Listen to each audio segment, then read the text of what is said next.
con la memoria colectiva. Ah, perdón. Quizás compararla con la memoria colectiva pueda servir para entender un poco el tipo de preguntas, intereses que puede haber con respecto a esta pregunta. Eh, Cuando pensamos en la memoria colectiva, parece ser que inmediatamente consideramos o suponemos que existe cierto control sobre lo que se recuerda acerca de un acontecimiento colectivo pasado significativo, que los colectivos pueden realizar acciones como tales, con todo, acciones que a veces implican procesos de negociación que son muy difíciles, implican desigualdades también en esos recuerdos colectivos, pero de cierta manera existen acciones posibles. Em, entonces, la manera en que un colectivo, por ejemplo, una sociedad, un país, recuerda cierto acontecimiento pasado significativo, puede ser atribuida a ese colectivo, ¿no? Eh, y al mismo tiempo, el colectivo podemos considerar que es responsable de la manera en que se recuerda ese acontecimiento pasado significativo.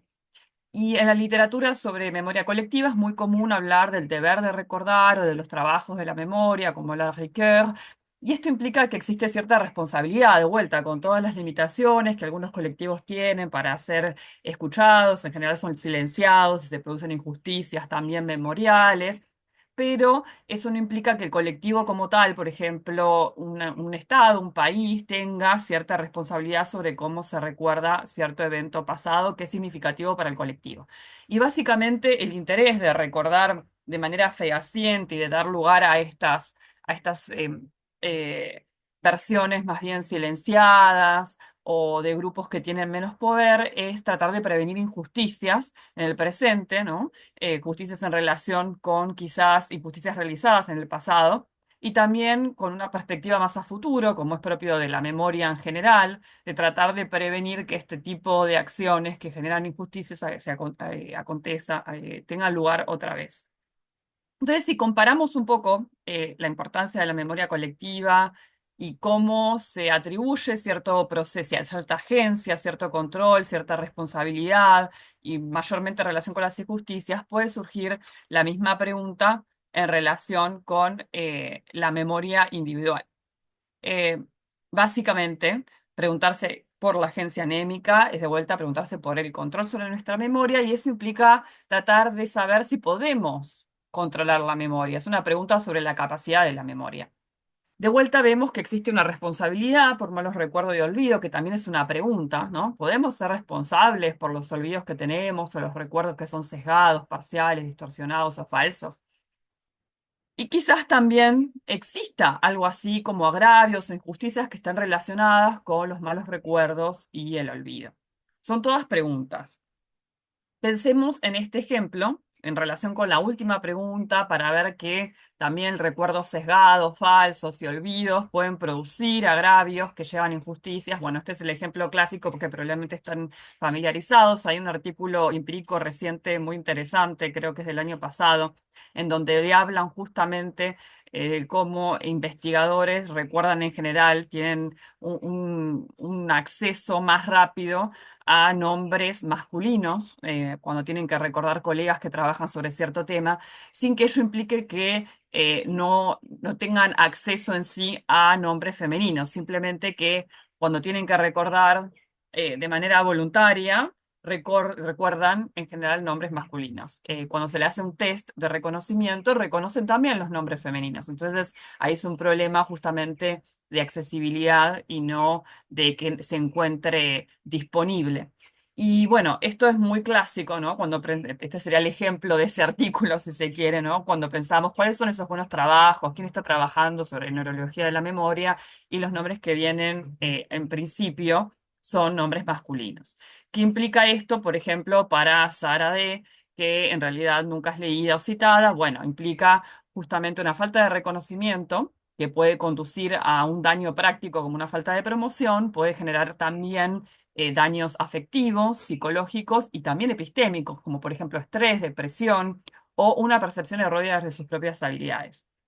Básicamente este sería como el ejemplo clásico que viene, que es una pena que no puse la referencia a este artículo empírico porque es muy interesante, pero creo que este artículo empírico refleja de cierta manera lo que ya estábamos trabajando Catherine Puddifoot por su cuenta y después tratamos de expander también en relación con otras cuestiones de la memoria, pero es esta idea de una injusticia mnemónica, ¿no? O némica sería más bien el término.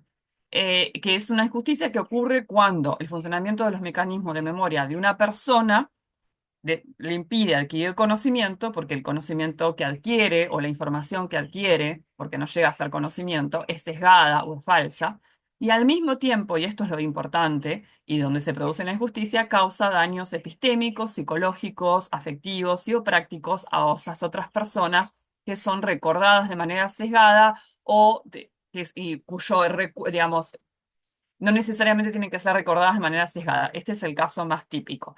Pero bueno. Entonces, vemos que hay casos de injusticia anémica. Entonces, cuando pensamos en la responsabilidad de los recuerdos individuales, quizás una de las razones, que es de tipo moral, para pensar que podemos ser responsables por los recuerdos morales, tiene que ver con los agravios e injusticias que se derivan de recordar mal o olvidar, como traté de mostrar brevemente con este ejemplo de injusticia anémica que se aplica a otros casos, que a veces son más graves, ¿no? Pensemos en un caso de también distorsión de recuerdo a nivel legal o judicial, cuando se recuerda o se implica a alguien que en realidad no tuvo absolutamente nada que ver con un hecho delictivo. Em, pero también podemos agregar como una razón moral que nos puede llevar a pensar que somos responsables de los recuerdos, es que como sociedad le queremos brindar cierta importancia a objetivos sociales como la justicia, igualdad social. Entonces, de cierta manera, queremos, si hay daños y agravios que se pueden producir a través de los mecanismos del sistema de memoria, parece ser entonces que si nos interesan estos valores morales, tendríamos que poder atribuir responsabilidad a los individuos. También puede haber razones legales, ¿no? Que es la responsabilidad jurídica que puede llegar a haber por ejemplo, negligencia debido a un olvido, y este es un caso a veces que aparece en la literatura, por ejemplo, un bebé que se asfixia, lo olvidaron en el auto. Hoy en día también se podría plantar no solamente con seres humanos, sino también con, digamos, animales no humanos, ¿no? Cuando se olvida un perro en el auto y demás. Entonces también hay relaciones legales para pensar que en ciertos casos al menos puede existir una responsabilidad más allá de la moral, ¿no? Y después hay también razones normativas, ¿no? Cuando pensamos en cómo funcionamos como sociedad, al menos en nuestras sociedades, quizás no en todas las culturas, pero existen de cierta manera expectativas sociales sobre lo que deberíamos recordar y de cierta manera también atribuimos una culpa, ¿no? En un acto de habla cuando no somos recordados o somos recordados erróneamente. Deberías haberme recordado, ¿no? De cierta manera, no me invitaste al cumpleaños, ¿cómo te olvidaste de invitarme? O algo se distorsionó en tu recuerdo y cómo no recordaste todo lo que hice, ¿no? Por ejemplo, alguien que piensa que uno no fue suficientemente performante, bueno, ah, ¿por qué no recordás mejor? Y creo que también otro ejemplo que se da es cuando estudiamos, que eso también aparece como una expectativa social, ¿no? Que la persona que estudia de cierta manera tiene que recordar. Entonces también cuando la persona no recuerda nada, un estudiante, al menos en la old school de antes, en donde había que estudiar y recordar información, ahora ya no sé si se utiliza esta metodología en el primario, pero había también esta idea que, bueno, tenés que estudiar, y estudiar implica recordar. Entonces, volviendo un poco al panorama general sobre la memoria individual, podemos decir que existen agravios e injusticias debido a los malos recuerdos y el olvido, que traen daños, que producen por eso daños a otras personas. Y también, como traté de argumentar, existen buenas razones para tratar de responsabilizar a las personas por recordar mal o olvidar. Esto sugiere de cierta manera que la gente tiene cierto control sobre los recuerdos. Entonces, eso es otra pregunta que se abre. Bueno, existen injusticias, existen buenas razones para ser responsables, pero de vuelta nos tenemos que preguntar por la base de la responsabilidad que vendría a ser la agencia, en este caso la agencia anémica. Podemos tener control sobre nuestra memoria porque parece ser que si damos una respuesta negativa a esta pregunta, es difícil, por más que existan buenas razones para responsabilizar a las personas, por más que la memoria pueda producir injusticias y agravios, entonces no podría responsabilizarse a esa persona como tal, o no podría hacer nada, nada podría hacerse a nivel individual, de los mecanismos de memoria individual, para evitar esos agravios e injusticias. Entonces, esto básicamente nos lleva a la pregunta sobre el funcionamiento de nuestra memoria.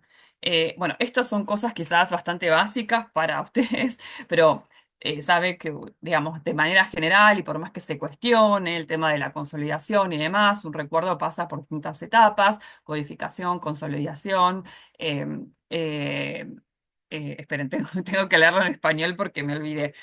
Almacenamiento, se podría decir, y recuperación o reconstrucción o construcción. No necesariamente tenemos que casarnos con esta idea de recuperar como si fuese un acto de ir y buscar un libro en una biblioteca, sino también podemos concebir que este proceso implica procesos más bien constructivos y reconstructivos.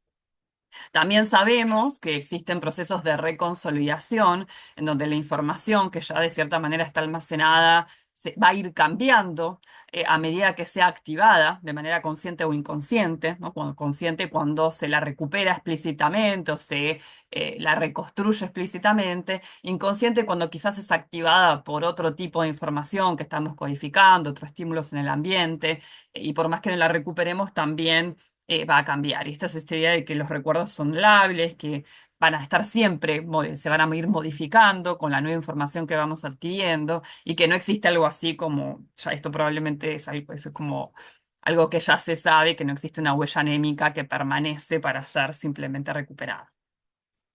Entonces, cuando pensemos qué tipo de errores podemos cometer, errores de memoria, los primeros que vienen uno puede llegar a pensar son errores en relación con la percepción-atención, que vendrían a ser errores previos, si se quiere, a la codificación, o con errores de codificación, en donde igualmente, aunque se preste atención y se perciba conscientemente algún tipo de información, esa información no sea codificada. Esos vendrían a ser como los dos primeros que pueden aparecer. Cuando hablamos de percepción y atención, estamos pensando, bueno, se puede hacer un esfuerzo cuando se producen errores en relación con la percepción-atención, una atención dirigida, para codificar mejor cierta información. Y algo que surge, por ejemplo, cuando uno estudia, eh, o al menos cuando uno estudiaba con esta manera así un poco mecánica, repetitiva, es justamente esto: repetir esa información para asegurarse que es retenida, o por lo menos para aumentar la probabilidad de poder codificar esa información. Entonces, tanto dirigir la atención como repetir implica cierto esfuerzo cognitivo, y se puede considerar que este tipo de estrategias que pueden ser utilizadas para tratar de evitar errores de memoria serían estrategias diacrónicas, que este es un tema, es un concepto que tomó, digamos, de Kenneth y Smith, que están hablando más bien de otro tipo de control. Control en relación con la adicción, más que nada, pero bueno, esta idea que se toman anticipadamente al momento de recuperación o reconstrucción de recuerdo. Entonces, si consideramos que esto es lo único, bueno, el caso típico sería estudiar por un examen, ¿no? Tratar de prestar atención a lo que uno está leyendo, repetir la información.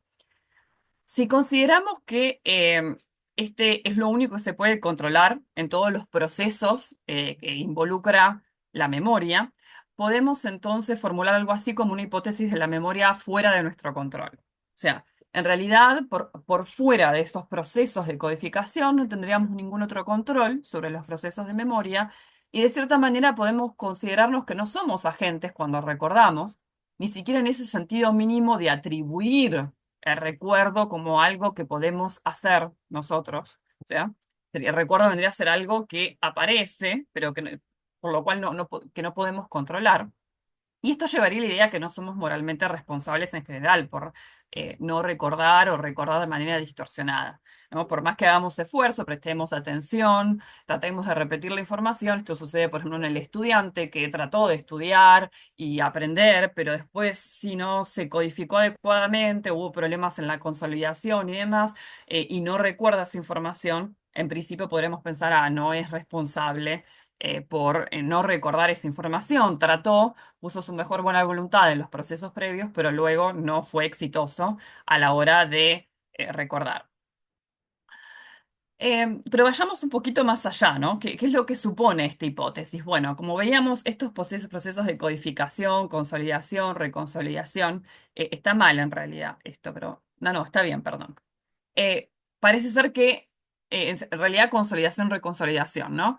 No tendría control. Codificación, podemos tratar de utilizar estrategias para aumentar la probabilidad de vuelta de codificar información, pero no asegura que esa información va a ser codificada. Entonces parece ser que no tenemos control sobre estos procesos. Y entonces no hay posibilidad de agencia. ¿Qué sucede con estos procesos? Bueno, esta hipótesis, la hipótesis que no existe ningún tipo de agencia ni control, supone que los recuerdos simplemente aparecen. Entonces se lo puede comparar que estos recuerdos que simplemente aparecen, en donde no hay ningún tipo de agencia, vendrían a ser algo así similares como acciones compulsivas, ¿no? Esta idea que, bueno, actuamos y no hay nada de control, y bueno, acciones compulsivas que también son criticadas en la literatura como tal, como si existe algo en donde no hay absolutamente control. Y cuando pensamos en esta idea que los recuerdos simplemente aparecen, en este supuesto de esta primera hipótesis que podemos plantear para decir que no hay control más allá de ciertas estrategias diacrónicas que podemos tratar de utilizar para aumentar la probabilidad de recuperar cierta información, esto nos lleva a pensar inmediatamente en los recuerdos involuntarios, empezar, bueno, si los recuerdos aparecen, pop-up en nuestra mente, y no hay ningún tipo de control, entonces parece ser que los recuerdos son en sí involuntarios. Entonces nos lleva a preguntarnos sobre qué es involuntario o voluntario. Voy a ir bastante rápido para detenerme en las otras partes, pero bueno, como saben, esta distinción es una distinción que aparece en Aristóteles como algo que supuestamente es una afectación, ¿no? Sería el involuntario, frente al proceso de rememoración o anámnesis que denomina Aristóteles con este término, para referirse a esta búsqueda organizada, donde uno se va moviendo en una especie de cadena asociativa hasta llegar a lo que quiere recordar. En general, este tipo de distinción es ignorado en la psicología cognitiva moderna, excepto en lo relacionado con el trauma, hasta en general el trabajo que realizó Dorte Bernstein, no sé si dice Bernstein o Bernsen, en donde encuentra que en realidad los recuerdos involuntarios son más bien universales, son frecuentes. Después hay un debate sobre si los recuerdos voluntarios operan sobre los mismos sistemas de memoria o no, o si en realidad la diferencia simplemente se dan los mecanismos de recuperación y reconstrucción. Son evolutivamente más antiguos y tienen roles funcionales y adaptativos. Entonces, en principio, la diferencia es decir, bueno, existen estos dos tipos de recuerdos, unos recuerdos voluntarios, que son procesos dirigidos por objetivos, que son controlados, se inician intencionalmente y corresponden a una especie de búsqueda top-down y que implican cierto esfuerzo cognitivo. Y por el otro lado, hay recuerdos involuntarios, que son procesos más bien asociativos, bottom-up, que son sensibles al contexto y dependen también de las características justamente del entorno físico interno y no implica ningún esfuerzo cognitivo. Igualmente, yo creo que hay que preguntarse si esto es más bien un continuo, porque no me parece que lo voluntario e involuntario en la memoria esté bien definido en la psicología cognitiva. Pero bueno, esta es una pregunta aparte.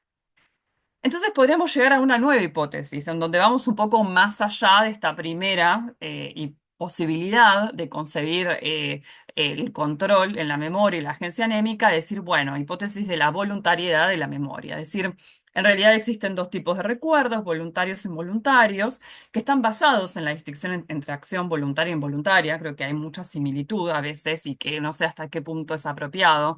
Em, por eso digo que esta distinción tendría que ser más bien analizada, pero esto nos permite de cierta manera y en un sentido mínimo atribuir al menos los recuerdos voluntarios al sujeto, en el sentido mínimo en que es el agente de ese recuerdo, es un agente que va a ir buscando y va asociando y va utilizando como una especie de cadena en la que se va moviendo hasta llegar a lo que quiere recordar o reconstruir lo que quiere reconstruir del pasado. ¿Qué sucede con esta nueva hipótesis que es un poco más comprometida y permite concebir a la memoria o permite concebir el control como de némico un poco más allá de las meras estrategias diacrónicas para tratar de recordar?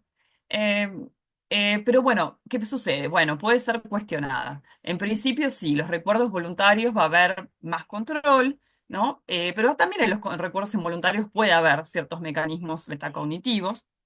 Pero no es el único tipo de control. Aquellos tipos de mecanismos metacognitivos que son implícitos a la recuperación o reconstrucción de recuerdo y que se producen de manera más bien subpersonal, sino que también pueden existir estrategias sincrónicas a esa recuperación de recuerdo, reconstrucción, eh, que justamente tiene que ver primero con adoptar distintas actitudes epistémicas sobre nuestros recuerdos, o sea, no necesariamente siempre tenemos que creer en lo primero que aparece en nuestra mente.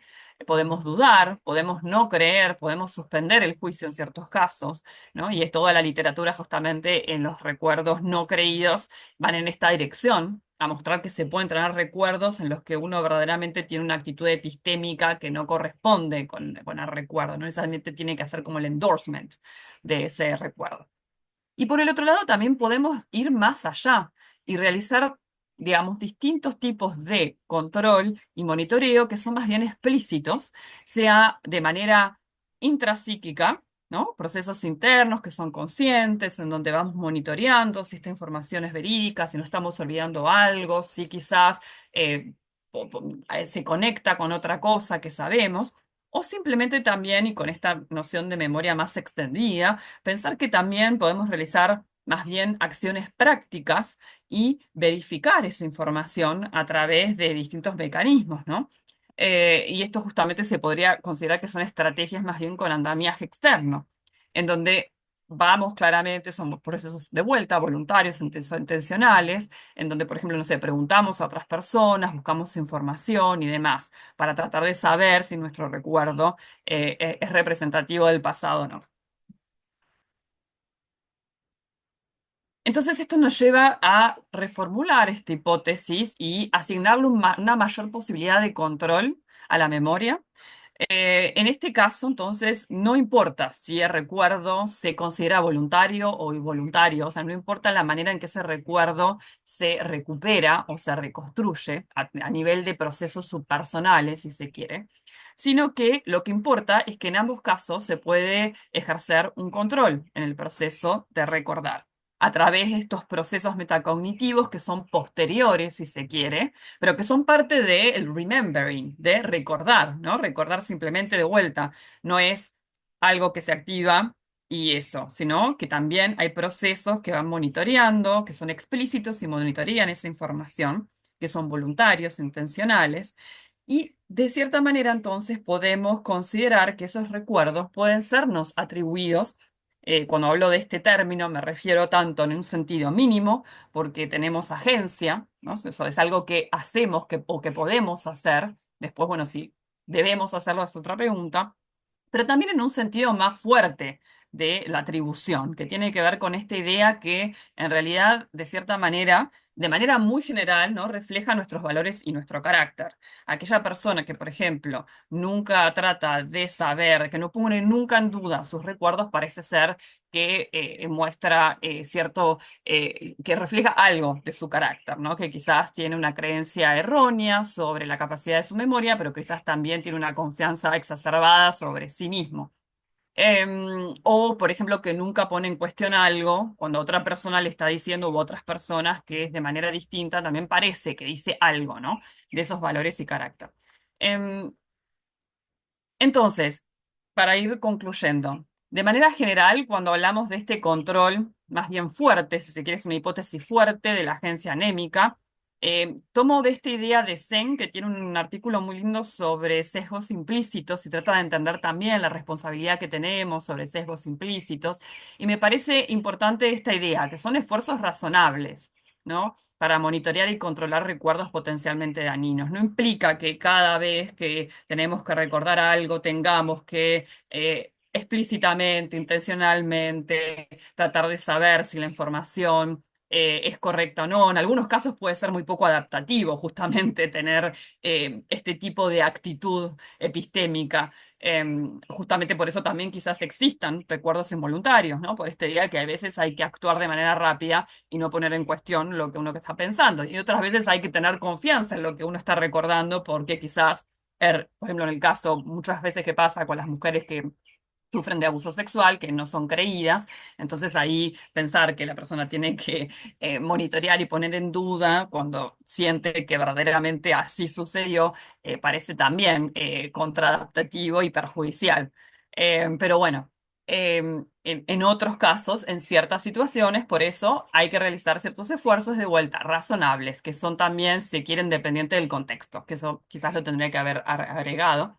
Entonces esto lleva a pensar que el deber, o sea, no es que tenemos un deber de memoria, cuando hablábamos, recuerdan, de la memoria colectiva, y por más que a veces se cuestione también este idea de un deber de memoria, pero bueno, ahí parece más fuerte a nivel social en comparación con la memoria individual, en donde este deber sería más bien algo así como imperfecto, como en el caso también de tratar de hacer esfuerzos para evitar sesgos en general, ¿no? Es algo que no es un deber que de vuelta, que se pueda cumplir en todas las circunstancias o en aquellas circunstancias incluso en las que sea adecuado realizar estos esfuerzos, ¿no? De vuelta, otra limitación es que esto se adapta a un cerebro neurotípico.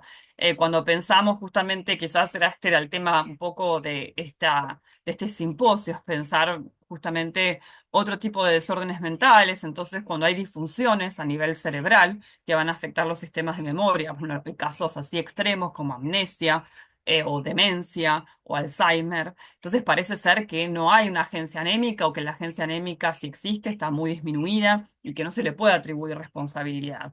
Después también pueden existir otros casos que considero que son casos más grises y quizás se podría esto discutir, ¿no? En donde hay algún tipo de disfunción cerebral, pero más debido a disregulaciones, ¿no? Por ejemplo, los neurotransmisores, como pasa con la depresión. Me olvidé de traducir la depresión mayor, o los trastornos de estrés postraumático. Son casos más bien grises, en donde quizás cierto control se puede llegar a ejercer, ¿no? Y de vuelta, y estos no estarían afectando, pueden afectar a terceros, ¿no? Pero quizás también afectan a la misma persona. Entonces hay más interés por ejercer cierto tipo de control para tratar de evitar estos flashbacks o justamente pensar siempre, recordar siempre el pasado de manera negativa. Pero bueno, considero que estos son casos grises y que puede haber cierto tipo de agencia, pero quizás también depende de los casos específicos, ¿no? Y tampoco esto implica que de vuelta se atribuya en todos los casos que sea de un cerebro neurotípico y en una situación que se considere razonable también y se atribuya responsabilidad por recordar de manera falsa o por olvidar. ¿No? Existen también factores contextuales y situacionales que van a influir en la responsabilidad moral que se le atribuye a ese olvido o a ese recuerdo distorsionado falso.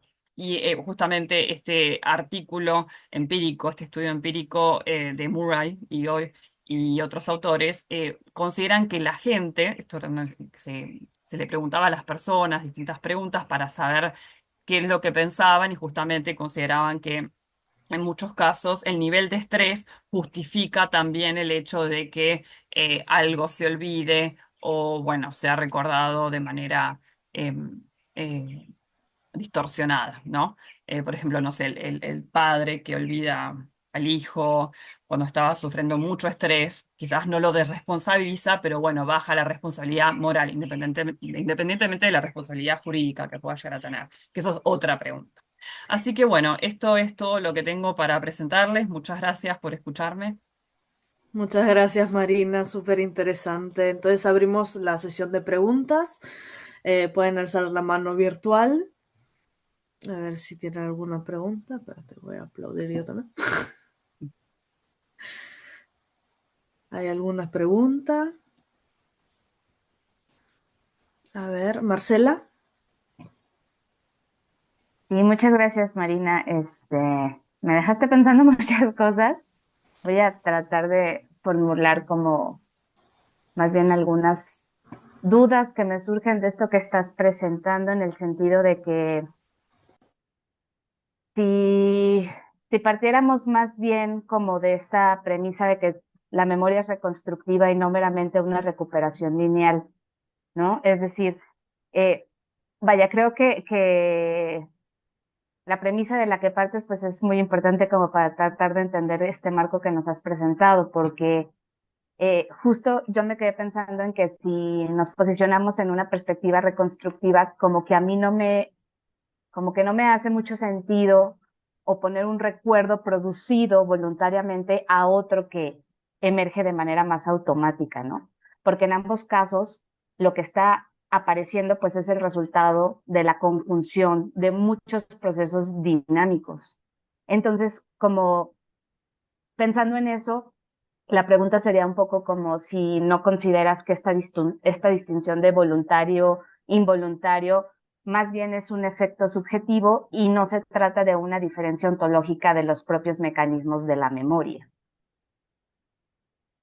Gracias, Marcela, por tu pregunta. Sí, yo creo que hay algo para decir con respecto a esta distinción de voluntario e involuntario, porque se toma sistemáticamente de la manera en que hay acciones voluntarias e involuntarias y no se profundiza mucho en lo que significa que un recuerdo sea voluntario o involuntario. Quizás es más bien un continuum, quizás es más bien a nivel, como decías vos, no una diferencia ontológica, sino más bien en lo sentido o percibido.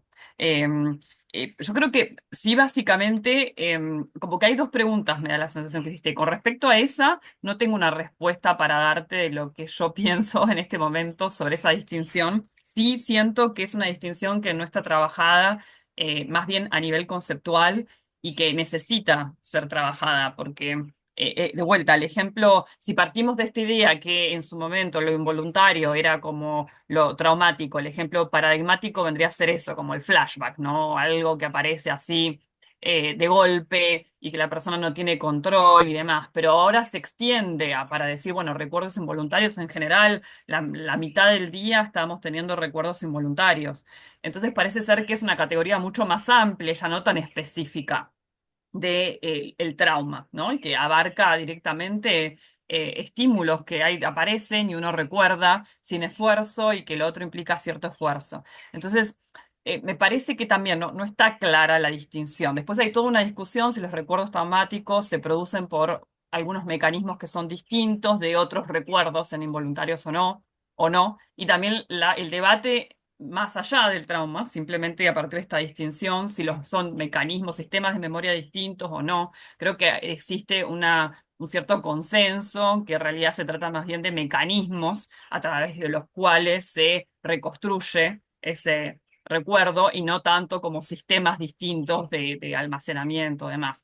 Em, Claramente, yo creo que tiene que ver algo también con este aspecto de que vos decías de poder más bien acceder a ese proceso. Quizás a ese proceso a veces es tan automático que no es percibido, ¿no? Ese proceso asociativo y de búsqueda, y en otros casos implica cierto esfuerzo, ¿no? Un poco, y entonces ahí se vuelve ese proceso asociativo que existe en el otro caso, pero también, de cierta manera asociativo y reconstructivo. No quiero reducirlo a lo meramente asociativo, pero en esta idea de que en realidad cuando se vuelve mínimamente consciente, porque implica cierto esfuerzo, porque el recuerdo no viene tan fácilmente, entonces ahí estaría lo voluntario, ¿no? El hecho de tener que pensar algo más para tratar de recordar, que en el otro se hace de manera casi automática. Pero sí, quizás tiene que ver con esto a nivel más perceptivo, ¿no? O de los sentidos, a nivel más fenomenológico, si se quiere. Y después, con respecto, me habías preguntado también, yo no quería pensar que mi marco no es reconstructivo, simplemente puse esos, porque me parece que es la manera, no existe hoy en día como otra manera de sistematizar las etapas de recuerdo, entonces no quería poner que recuperación era meramente apretar, no sé, una tecla y recuperar un archivo o buscar un libro en la biblioteca. Y sí, claramente hay un montón de procesos más que pasan en la reconstrucción de ese recuerdo, pero en la mayoría de los casos, la reconstrucción, yo considero que reconstrucción o construcción, en todos los casos es a nivel subpersonal, o sea, en general no estamos conscientes de esos procesos, o a veces sí podemos estarlo, de vuelta. Pero incluso en el caso involuntario habría esta reconstrucción. Incluso en el caso de recuerdos traumáticos también a veces se habla que en realidad también son reconstrucciones, no es que es simplemente una copia que, aunque esté más cerca del original, si se quiere, no es simplemente una copia que se active y en la que tengamos que confiar ciegamente. Así que sí, no era mi intención tratar de no mencionar esto, por eso lo puse, recuperación, reconstrucción, Pero igualmente me parece que no cambia la idea de pensar la agencia en la memoria, digamos. Eh, Ah, no sé si te sí, lo que pasa respondí. es que Sí.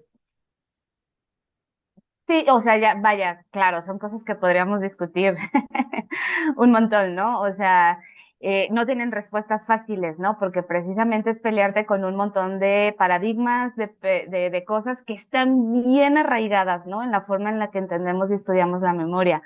Te lo comento porque precisamente yo me he peleado muchos años con estas definiciones, ¿no? Esta definición tan computacionalista porque como que, pues, a veces me hace sentido, pero la mayoría de las veces no.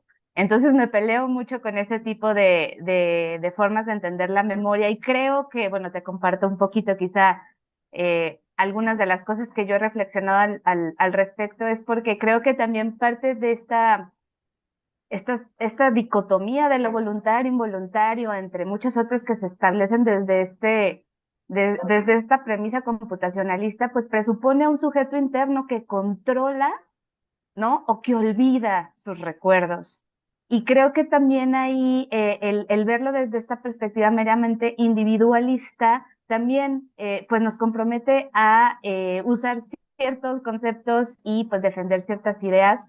Yo creo, yo lo intento de ver más como desde una perspectiva ontoepistémica relacional, ¿no? Y creo que eso te permite abrirte a nuevas formas de entenderlo y justo, ¿no? O sea, me gusta mucho esta idea que planteaste de que más bien es un continuo. Yo también estaría de acuerdo contigo en que la voluntariedad es un gradiente situado, no una categoría binaria, ¿no? Entonces, como que a lo mejor si lo movemos un poquito más a los fenómenos emergentes, contextuales, y nos salimos un poquito como de estas premisas tan simplistas y computacionalistas, pues podemos como trabajar hipótesis, digamos, un poco, ¿cuál sería la palabra?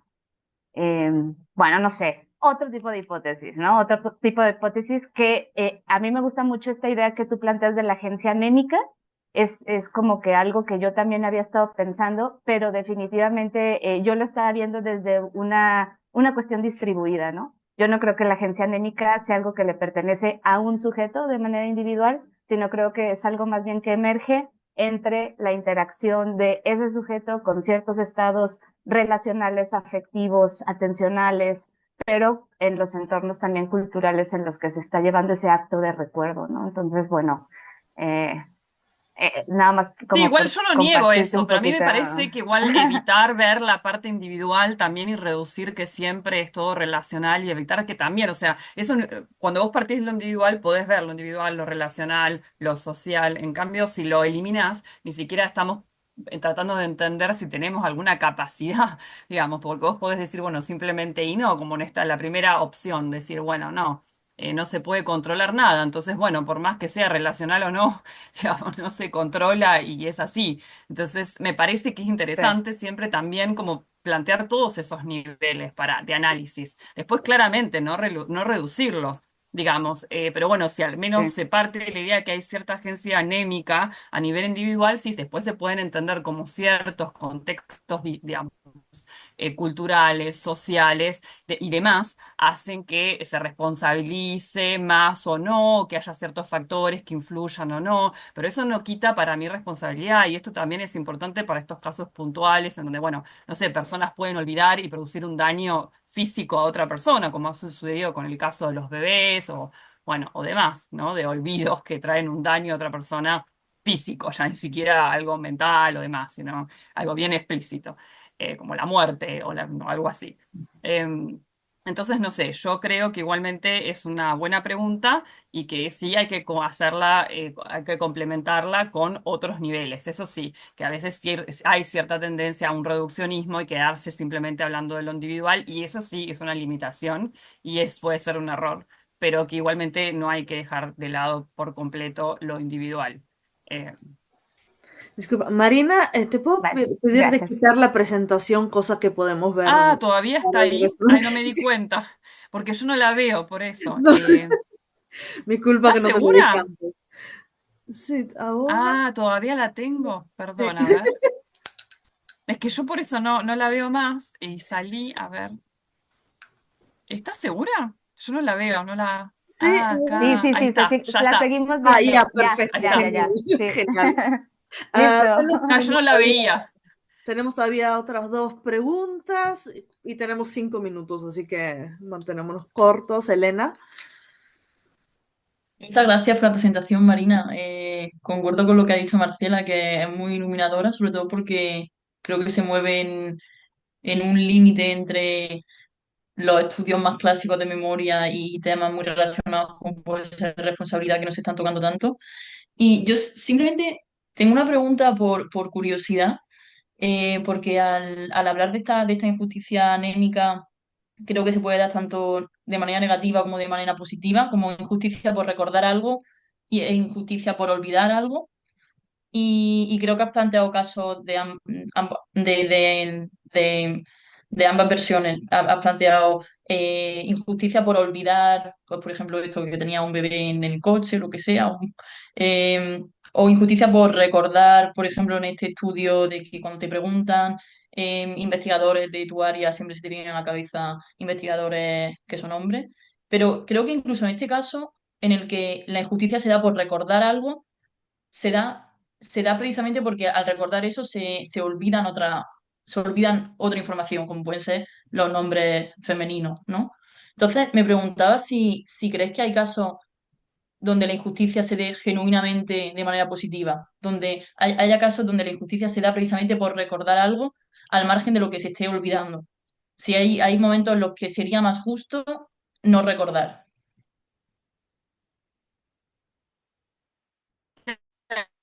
Igual me parece que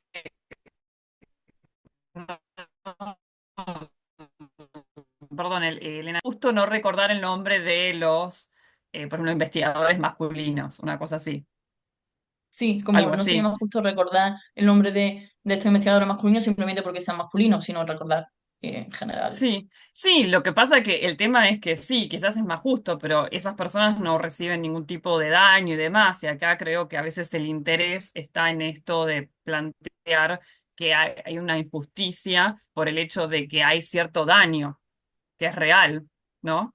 En el otro caso, decir, Ujú, bueno, sí, es más justo no recordarlos, pero no estás visibilizando el daño que produce, o quizás, sí, quizás o sea, ahora estoy pensando, Elena, quizás lo bueno de tu propuesta es que, porque una cuestión siempre con esto de injusticia es decir, bueno, pero si ese recuerdo no influye en ningún proceso de decisión o de acción, parece ser que en sí no produce ninguna injusticia, ¿no? Si no, yo estoy recordando acá nombres y me surgen todos nombres de varones o lo que sea y no hay ninguna consecuencia porque no afecta a nada, parece ser que entonces no hay ningún tipo de daño, no hay ningún tipo de injusticia.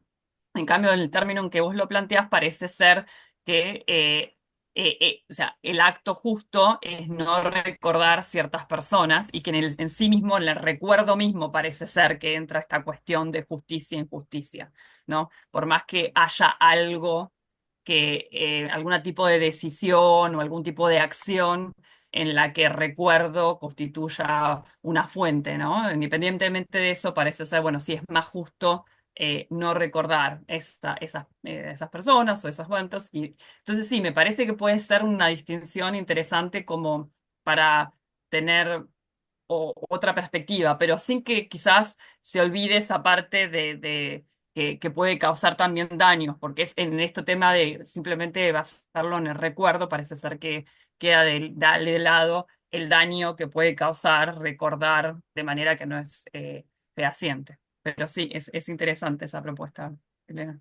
mm. No sé si te respondí. Claro, sí, sí, Bueno, sí, sí, sí, era eso. Como quizá no solamente el olvido podía causar un daño, sino también el recuerdo a veces. Sí, me has contestado. Muchas gracias, Marina. sí, sí, sí. Alberto. Gracias, Marina. Siempre son muy interesantes tus participaciones. Siempre traes ideas estimulantes para motivar el debate. Eso siempre me gusta mucho. Y ah, Bueno, igual que Marcela, yo también tengo un montón de preguntas. De entrada, me gusta mucho esta estrategia que haces. Normalmente vamos de lo individual, tratando de ponerle a la memoria colectiva las características de los estados cognitivos individuales, ¿no? Y tú hiciste lo contrario, entonces se me hizo muy interesante eso. Y en ese sentido, hay dos cositas, digo, a lo mejor nada más contesta una, la que tú quieras por el tiempo. Eh, Me parece que hay una diferencia entre olvidar un bebé en el auto, a lo mejor no mantenerlo en memoria, no sé si en working memory, a lo mejor no mantenerlo ahí, y olvidar un evento o olvidar detalles de un evento. Entonces pensaba si tú en este argumento estás interesada en los diferentes tipos de memoria, los diferentes tipos de recuerdo, y si eh, mm, mm, cambia el rol de la agencia en ellos, ¿no? No nada más si son voluntarios o involuntarios, sino si dependiendo del tipo de memoria cambia la agencia. Y también me gustaría saber si a ti te interesa esta distinción que hace Kevin, Nassim Kevin, él dice que la diferencia entre voluntario e involuntario es precisamente la que le da pie a la memoria episódica, ¿no? Los recuerdos que nos vienen súbitamente son estos recuerdos involuntarios, pero después en algún momento cuando nosotros decidimos recordar, cuando nosotros los agarramos para trazar una, hacer reconstruir todo el episodio, entonces se vuelven involuntarios. Entonces pareciera que precisamente lo que distingue entre el voluntario e involuntario es como este gradiente, y eso es ese gradiente se da por la agencia cuando nosotros retomamos algo, entonces pareciera que no es completamente involuntario, completamente voluntario, sino que hay distintos estados en ese gradiente. Me gustaría saber si tienes alguna opinión sobre esto. Sí, bueno, gracias, Alberto. Con respecto a la primera pregunta, sí, probablemente distintos tipos de recuerdos tengan, no sé si, o sea, ahí igualmente, para mí ahí no, espera, me arrepentí lo que iba a decir. Ujú, Me parece que no es una cuestión más bien de la agencia, ahí tiene que ver con más la atribución de responsabilidad. No veo cómo sería distinto el tema de la agencia. eh, o capaz que sí, estoy pensando al mismo tiempo, pensando en voz alta. Quizás justamente, por un lado, me hace un poco, me parece que la diferencia más básica está en el tema también de la responsabilidad moral, ¿no? En un caso de olvidar detalles parece ser que no es tan, la persona no tiene tanta responsabilidad moral como en el caso de olvidar un bebé, su bebé en el auto. Em, Quizás también haya esa diferencia que vos marcaste, que en un caso tendría que haber más agencia y quizás de ahí viene que también la responsabilidad moral sea mayor, porque mantener esa información en la memoria de trabajo parece ser que es algo en lo que también puedo ejercer cierto control, no sé, repitiendo o demás, ¿no? O sea, si tengo una tendencia al olvido, bueno, tratar de repetir esa información, entonces tendría más agencia que en el caso simplemente de un evento que sucedió en el pasado y en donde hay ciertos detalles que se pierden, que parece que tiene que ver más bien con los procesos naturales, ¿no? De olvido de ciertos detalles o de disminución de recuerdos, si se quiere. Así que sí, probablemente haya quizás alguna distinción en términos de agencia que repercuta en la responsabilidad también que se atribuye. Em, Responsabilidad moral estoy hablando, no, ujú. no jurídica, No sino jurídica. simplemente, sí, sí, sí, moral, digamos. Sí, puede ser, eso sí, es interesante para explorar esos distintos tipos, o sea, hilar más fino, ¿no? No simplemente, bueno, recuerdos falsos, distorsionados, olvido. Yo lo traté de presentar de manera muy general y poniendo todo en la misma bolsa, pero quizás al hilar más fino y ver diferentes tipos de olvido, diferentes tipos de sesgos y demás, se pueda también tratar de abrir el abanico y comprender mejor la agencia anémica. Y con respecto al otro, no conozco el artículo este que mencionás.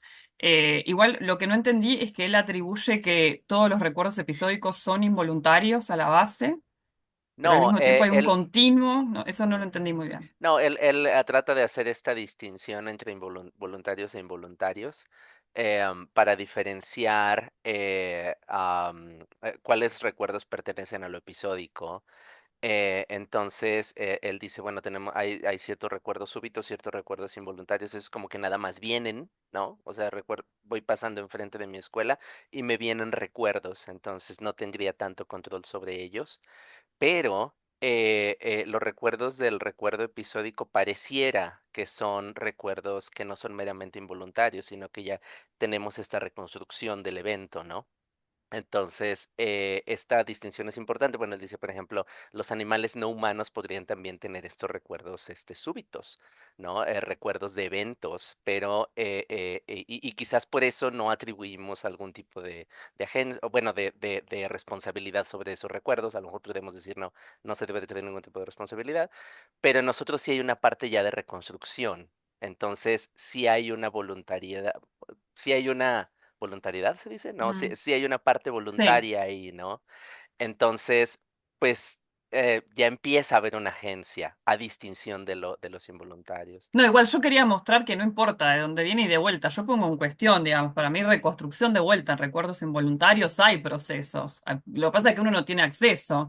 No es que es automático, o sea, es automático desde lo fenomenológico para uno. Mm, No estaba pensando nada, de repente veo una casa y me acuerdo, en esa casa iba a jugar cuando era chica, con una chica, con una vecinita, digamos, pero en realidad hubo ciertos procesos de reconstrucción y de activación y de asociación, simplemente que no tenemos acceso.